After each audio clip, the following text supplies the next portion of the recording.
10ஆம் வகுப்பு கணிதம் எடுத்துக்காட்டு 7ல் 18 பார்க்கலாம். பாருங்க, இது மாதிரி 2 படம் கொடுத்திருக்காங்க. கொடுத்துட்டு உருளை A மற்றும் உருளை B யில் எந்த உருளையின் கன அளவு அதிகமாக இருக்கும்னு கேட்டிருக்காங்க. அப்படின்னா நம்ம என்ன செய்யணும்? இந்த 2 உருளைக்கும் கன அளவு கண்டுபிடிக்கணும் இல்லையா? முதல்ல உருளை A யோட கன அளவை நம்ம கண்டுபிடிப்போம். 2வது கேள்வியில அதிக கன அளவு கொண்ட உருளையின் மொத்த புறப்பரப்பு அதிகமாக இருக்குமா அப்படின்னு கேட்டிருக்காங்க.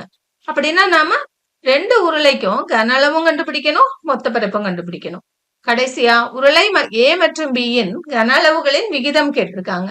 நாம ஃபர்ஸ்ட் உருளை Aவுக்கு கன அளவும் மொத்த பரப்பும் கண்டுபிடிச்சிருவோம். கன அளவுக்கு என்ன ஃபார்முலா சொல்லுங்க? 5r² h கன அலகுகள் இல்லையா? இதில் அப்ளை பண்ணுங்க. பைக்கு 22/7 இன்று r.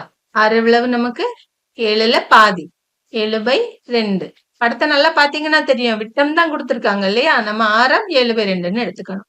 அதனுடைய உயரம் 21 சென்டிமீட்டர் இன்று 21 அடிச்சுக்கலாம். 1 7 1 2 2 11 2 22 பெருக்கிக்குவோமா?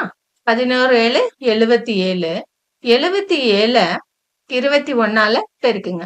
ஒரு 77 77 2 14க்கு 4 2 14 1 15 கூட்டினீங்கன்னா 7 7 4 11க்கு 1 மிச்சம் 1 5 1 6 1 என்ன கிடைச்சிருக்கு பாருங்க?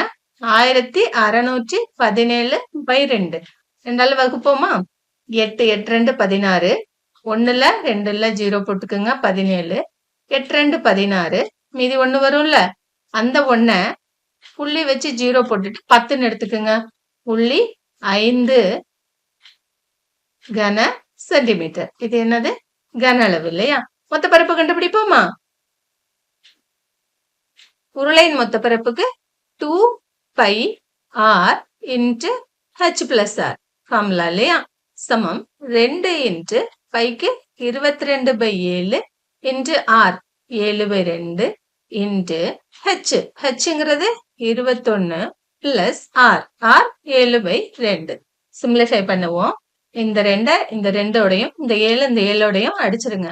அடிச்சிட்டீங்கன்னா வெளியே 22 × இந்த 2 கொண்டு இங்க பெருக்குங்க. 42 42 7 49/2.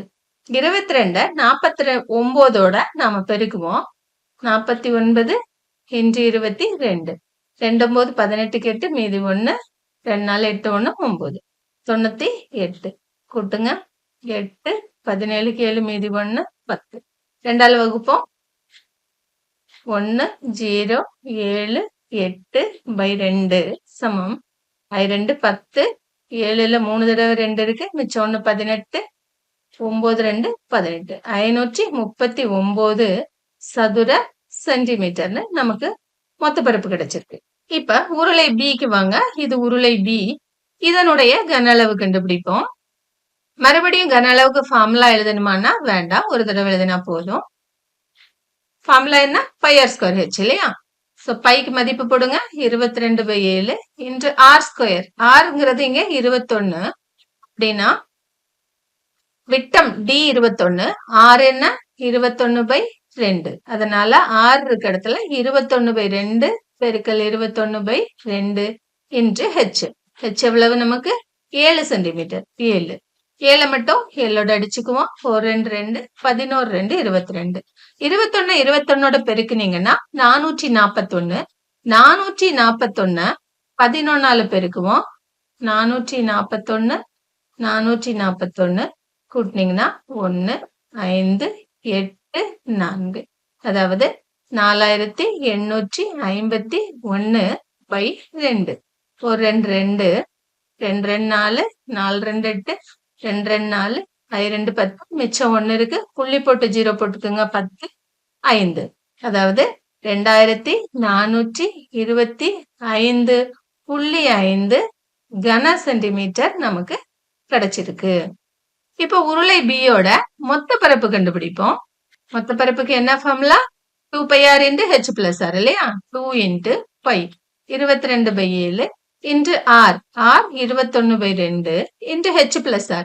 h நமக்கு 7 பிளஸ் 6ங்கிறது 21/2 அடிச்சுக்குவோமா?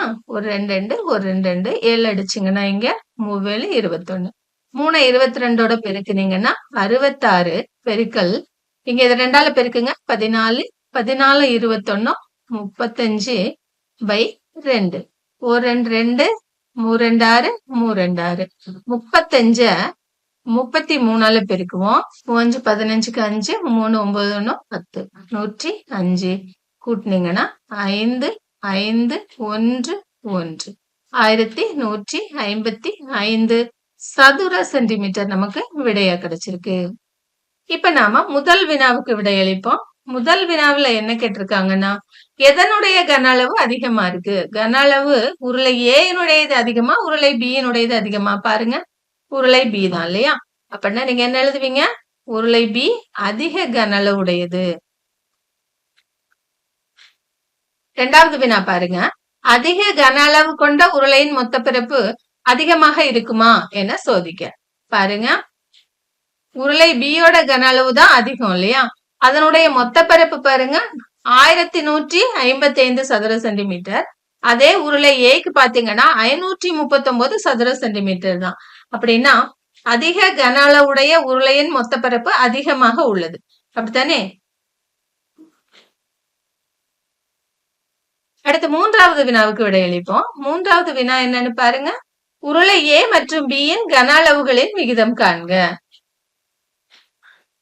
அப்படின்னா உருளையின் ஏயின் கன அளவை மேல போட்டு உருளை பி யின் கன அளவை கீழே போட்டு நாம வகுத்துருவோம். உருளை ஏயோட கன அளவு என்ன? 808.5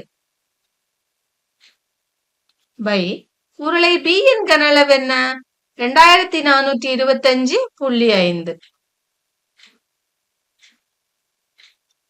இங்கேயும் ஒரு ஸ்தானம் தள்ளி புள்ளி ஒரு ஸ்தானம் தள்ளி புள்ளி, அதனால நாம 10ஆல பெருக்கணும்னா புள்ளி போயிரும் இல்லையா? இங்க என்ன வரும்? 8085. இங்க என்ன வரும்? 24,255. ஐந்தாவது வாய்ப்பாட்டுக்கு அடிச்சுக்குவோமா? 1 5 5 மீதி 3 30 6 5 30 8ல 1 5 5 மீதி 3 35 7 5 35. இங்க அடிச்சிங்கன்னா 4 5 20 மீதி 4 42 8 5 40 2 25 5 25 1. பாருங்க இது 4851 இது 1617. இது 7ல முடியுது இது 1ல முடியுது. 7வது வாய்ப்பாடு சொல்லி பாருங்க. 1 7 2 7 14 3 7 21 இல்லையா? 1617 3ஆல பெருக்கி பாருங்க. 3 7 21க்கு 1 மிச்சம் 2 1 3 3 3 2 5 3 6 18 18க்கு 8 மீதி 1 1 3 3 1 4. சோ 1617 போல 3 மடங்கு இருக்கு 4851. இதை அடிச்சுக்கோங்க ஒரு தடவை, இதை அடிச்சிங்கன்னா 3 தடவை. இப்ப என்ன கிடைச்சிருக்கு? 1/3.